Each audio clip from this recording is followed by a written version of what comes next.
Most people live with big dreams quietly tucked away. They say things like, someday I'll start that business, get in shape, write that book. But life keeps happening. The inbox fills up.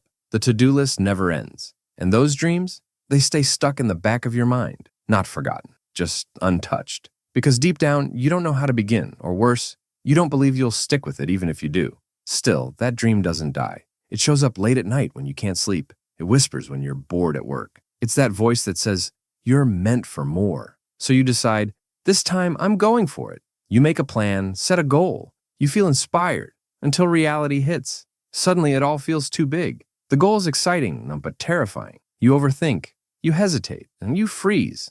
You tell yourself you'll start tomorrow, but days turn into months, and the dream becomes a weight you carry instead of a life you live. So let me ask you this. How many times have you talked yourself out of your own potential? You're not alone. Most people assume they're the problem, that they're lazy, undisciplined, or just not wired for success. But what if the real problem isn't you, but how you approach your goals? Stephen Dunnier knows that feeling. His whole life, he struggled to focus. He wasn't the overachiever. He was the distracted kid with average grades and zero consistency. By college, nothing had changed. He still couldn't sit still couldn't focus for more than 10 minutes. But one day, he realized the problem wasn't him. It was the way he approached his goals. Instead of trying to become more disciplined or fix himself, Stephen made one small change. He stopped focusing on the finish line and started focusing on the next step. He called it a marginal adjustment. If he had to read 5 chapters,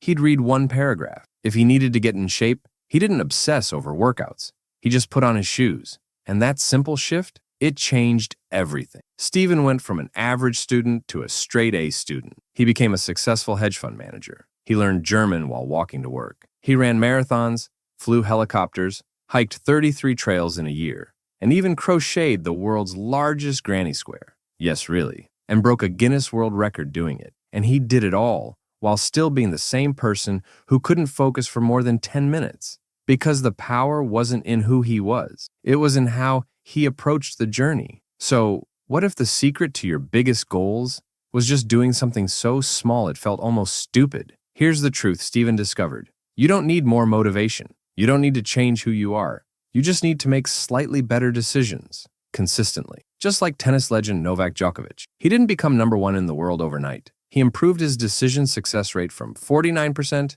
to 55%. A tiny shift that led to massive success. Stephen came back from his journey with one message. You don't have to be extraordinary to do extraordinary things. You just have to stop waiting to feel ready and take one small step today. So stop fantasizing about the outcome. Start with a decision that's too easy to fail. Read 1 paragraph, take 1 step, write 1 sentence, then do it again tomorrow. Because every big goal you've ever had is just 1,000 tiny decisions waiting to be made.